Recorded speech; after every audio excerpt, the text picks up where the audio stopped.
Grade 7 Organizing Writing. Organizing writing involves structuring your ideas and content in a clear and logical manner to effectively convey your message. Here are key strategies for organizing writing. Outline. Plan main points and details. Introduction. Start with a topic and introduction. Body. Organize points with clear paragraphs. Transitions. Use words for smooth flow. Support. Include evidence and examples. And conclusion. Summarize main points.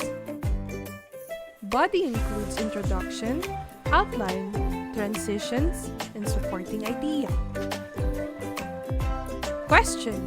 Order the topics from broadest to narrowest. Use the letter A, B, and C to arrange it. The answer is B, A, and C. The impact of technology in society has the broadest scope. It is the most general. The impact of technology in teenagers has a narrower scope. Teenagers are a specific group of people in society. The impact of smartphones on teenagers has the narrowest scope. Smartphones are a specific type of technology. So for our final answer, the correct answer is B, A, and C.